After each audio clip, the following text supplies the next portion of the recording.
Hola amigos. Bienvenidos sean todos al vídeo de cierre de este mes del terror. 2 nuevas historias para tener pesadillas incontables. Siéntense y acomódense para escuchar estos 2 aterradores relatos.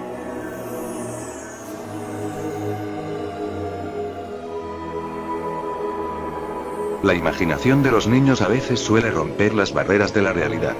Los estudios psicológicos demuestran, o al menos eso aparentan hacer ver, que los niños que poseen atención ausente, suelen crear amigos imaginarios para no sentirse solos.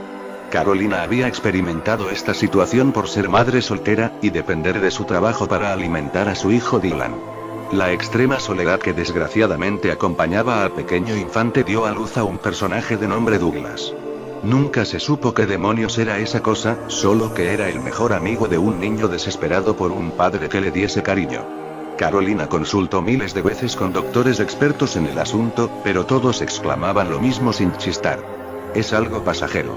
No es más que un autoconsuelo que el pequeño se otorga a sí mismo por no tener un padre. Carolina había tomado en consideración volver a casarse, pero su oscuro pasado con su abusiva pareja le impedía dar los pasos hacia su autosuperación. Las cosas no iban muy bien que digamos. La desesperación arropaba todas las noches a Carolina puesto que aquella imagen imaginaria parecía estarlo alejando de su hijo. Todo empezó aquel funesto día cuando Dylan estaba jugando con unos autos de juguete y empezó a hablar solo, como si alguien estuviese frente a él. Carolina, amablemente preguntó: «Hijo, ¿a quién le hablas?». El niño sonriente hizo la presentación. «Perdón mamita, te presento a Douglas, es mi nuevo amigo». La mujer tomándoselo con mucha calma extendió su brazo y fingió darle la mano a ese ser inexistente. Inclusive exclamó una amistosa respuesta al saludo del supuesto amigo de su hijo. Mientras más pasaban los días, la mujer se percataba de que aquella imagen que su hijo había creado se fue apoderando más de su mente. Una noche tormentosa, la mujer estaba muy tranquila viendo telenovelas cuando sintió que una pelota de goma le dio en la cabeza. Al voltear encontró a su hijo riéndose mientras exclamaba en defensa propia: «Yo no lo hice, fue Douglas, así que no me mires mami». Carolina esperaba con ansias que aquella pesadilla terminara. Los días se volvían cada vez más estresantes hasta el punto que la pobre mujer no pudo más y le dio una reprimenda a su hijo por algo que según él, Douglas había provocado. Las tormentas se volvieron más frecuentes. Hasta el punto que ya era habitual despertarse una mañana y ver al cielo llorando a mares, como si los espectros de los cielos hubieran presenciado una muerte fatídica y horrible. Las calles eran ríos llenos de pudredumbre y de un triste color gris. La última noche de Carolina fue a finales de agosto. El pequeño Dylan había hecho una pijamada con su supuesto amigo, pero la madre estaba a punto de perder las pocas tuercas que le quedaban en el cráneo antes de querer gritarle y ordenarle a su hijo que olvidara a ese ser inexistente. Aquella noche todo fue un caos. El chico no dejaba de gritar. Los ecos de sus demenciales gritos se filtraban en todos los rincones de la casa, hasta que Carolina no pudo más y de un golpe abrió la puerta de su pequeño y encontró que la habitación estaba prácticamente patas arriba.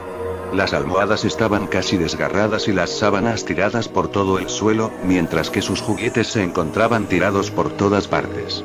Los cantos guturales de la débil voz del niño continuaban hasta que la mamá gritó y le dio una buena nalgada.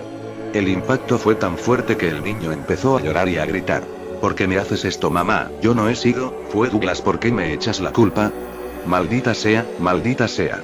Era todo lo que salía de la boca de Carolina, hasta que sujetó a su hijo de los hombros y llorando de la rabia le gritó: «Douglas no existe, no es más que una loca imagen que te creaste, ya olvídalo y madura». El niño empezó a llorar y a preguntar: «¿Por qué mamá? ¿Por qué no me crees? Ya cállate y date cuenta de lo que estás haciendo, ya quédate quieto y limpia este desorden antes de que tome medidas con tu comportamiento». El niño empezó a llorar, pero su rostro reflejaba una furia innombrable. «Lo sabía», dijo él lleno de odio. «Douglas me lo dijo, no eres más que una mala persona». Carolina iba a darle una cachetada a su hijo, pero este le dio un rasguño en su brazo izquierdo. La mujer no podía creerlo, su propio hijo la estaba agrediendo, era totalmente inconcebible. La mujer no pudo más y se fue de la habitación a encerrarse en la suya. Las lágrimas brotaban de sus ojos. No podía creer que su precioso Dylan fuera aquella cosa, pues para ella ya no era siquiera humano. Era un delincuente. Era la única explicación. Pasó varias horas simplemente preguntándose en dónde había fallado como madre. A las 3 de la mañana unos gritos empezaron a filtrarse desde la habitación de Dylan. Carolina despertó de golpe, pero lo que le hizo considerar ir a ver qué pasaba no eran los gritos como tal, sino lo que su hijo exclamaba. Mamá, ayúdame, Douglas quiere llevarme, ayúdame por favor mami, lo siento, por favor perdóname, te juro que jamás me portaré mal, ayúdame. El chico no hacía más que pedir auxilio, por lo que la madre se levantó con lágrimas en los ojos. De pronto, la electricidad se cortó y un último horrendo, bestial y fantasmagórico grito salió de la boca de Dylan. Carolina empezó a gritar desesperada, con lágrimas brotándole a chorros de los ojos. De pronto pudo escuchar cómo la puerta de su cuarto se abría lentamente dando paso a unos sonidos lentos y pequeños. Era una figura que se aproximaba poco a poco a la mujer. A pesar de no haber electricidad, la figura tocó la lámpara de noche de Carolina y dejó que éste viera su horrendo rostro mientras su hijo le exclamaba con dos voces mezcladas. ¡Qué insulsa eres por no creerle! Al menos me ahorraste mucho trabajo, no tienes idea de lo hambriento que estoy. Ahora él está conmigo, se irá al infierno con todos nosotros a gozar del extremo dolor. Adiós. Para siempre. Los recuerdos de la cara sufrida de Dylan acompañan a Carolina mientras llora y grita en el hospital al que literalmente se mudó. A veces las cosas más infantiles son en realidad presencias que aguardan en el abismo de los malditos, esperando comer las almas más fáciles de tragar. Corriendo por los pasillos, los corredores, los baños y las habitaciones, esperando debajo de la cama, detrás de la cortina, o simplemente se disfrazan de un buen amigo, para luego poseerte y así saciar su sed de sangre y hambre de almas.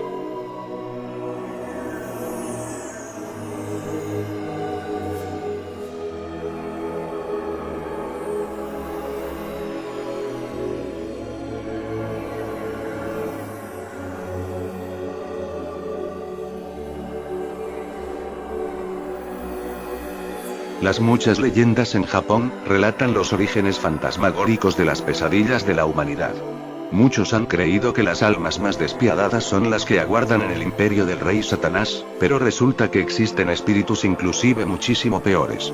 Kaori había vivido una buena vida en sus años como estudiante, pero ahora debía desempeñar sus estudios en la Universidad de Tokio, por lo que se mudaría dentro de poco. Su novio la había llevado miles de veces a muchos lugares extravagantes, como en un viaje turístico pero con propósitos extrañamente románticos. Sin embargo, a veces es mejor mantenerse alejado de ciertos lugares. El monje Fuko había terminado sus labores en un viejo templo perteneciente a su bisabuelo, cuando se topó con la joven pareja. Kaori le saludó y le preguntó qué lugares eran buenos para visitar. El monje vino con muchas recomendaciones, pero que jamás pasarán el sendero de la colina donde su templo se hallaba, pues se presumía que era tierra maldita debido a que un terrible asesinato se había perpetuado allí. Tanto era la cosa que aquel camino estaba restringido con cintas policíacas, como si estuviesen llevando a cabo la investigación. Bueno, ¿quién dice que el folclore de un pueblo a veces no puede tomarse en serio? Kaori no sintió deseos de ir. Una cosa era visitar lugares históricos o simplemente atractivos turísticamente, pero otra cosa era ir al lugar donde había ocurrido un acto de homicidio. Los días pasaron, pero el novio de Kaori no dejaba de sentir curiosidad por aquel lugar. Una noche, el novio se fugó luego de cautivar a su chica haciendo el amor intensamente con ella. Eran alrededor de las 2:30 de la mañana. Kaori se percató de la ausencia del joven cuando encontró su cuerpo a flor de piel y con una nota a su lado. Esta simplemente decía que se ausentaría un momento. La chica no se comió ese cuento y fue tras la pista de su imprudente novio. Justo como esperaba, Kaori encontró a su amado en la entrada de aquel terreno maldito. ¿Creíste que con tener sexo conmigo te salvarías? Vuelve en este instante. Por favor, Kaori, no me digas que le creíste el cuento a ese loco. La brisa de la noche acarició a los dos individuos hasta que algo se empezó a escuchar. Era el llanto de un bebé. Pero este sonaba con tal desesperación que Kaori entró en pánico. Tras mucha insistencia, ambos volvieron. Las noches posteriores no eran más que pesadillas para la joven Kaori. Siempre recordando aquel desesperado llanto, como si una pequeña alma indefensa estuviera pidiendo auxilio. Aunque pareciera en un principio que Kaori sufría, era en realidad Kai, el novio de Kaori, quien pronto llevaría la carga. El chico empezó a distanciarse de su novia. Ya no era el mismo, era como si hubiese tenido una traumatizante experiencia. Cuando hacían el amor, era como si él no estuviese, y poco a poco Kaori empezó a notar ligeras ojeras en el rostro de Kai, como si no hubiese podido dormir en días. Su apariencia ya era muy similar a la de un zombi. Una noche, Kaori se despertó de imprevisto y notó que su novio no estaba. Al buscarle lo encontró en la entrada de la casa fumándose un enorme cigarrillo y temblando. Kaori se acercó a él lentamente hasta que le preguntó: ¿te pasa algo, cielo? El hombre volteó y al verla se espantó. El chico no hizo más que correr.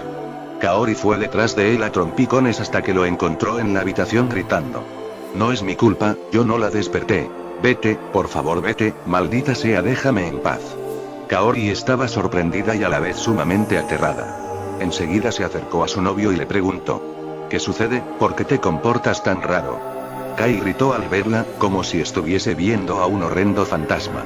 Los gritos del hombre se hicieron cada vez más fuertes hasta que inundaron toda la casa. Kaori empezó a llorar mientras que veía como su novio gritaba. Al rato Kaori atacó a su novio inmovilizándolo contra el suelo. ¿Qué demonios te pasa?, preguntó ella llorando. El novio la veía aterrado, hasta que la hizo a un lado y se fue al baño. Un gutural grito se escuchó hasta que de pronto, todo fue silencio.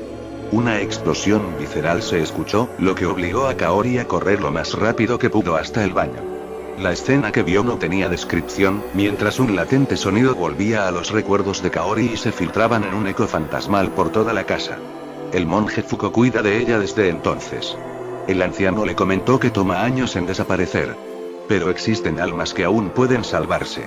El odio puede acompañar incluso a los carentes de razón. Es por esto que Kaori hasta la fecha no ha podido olvidar ese rostro que sobresalía de los restos canosos de la cara de su novio. Una mueca de odio de parte de una pequeña brutalmente violada y asesinada por su propio padre. Cualquier alma sin vergüenza será arrasada por ella cuando decida toparse en sus dominios.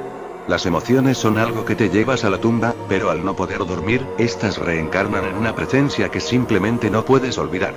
El rostro de la ira, de la rabia, del rencor, de la locura, del odio profundo hacia su padre enfermo.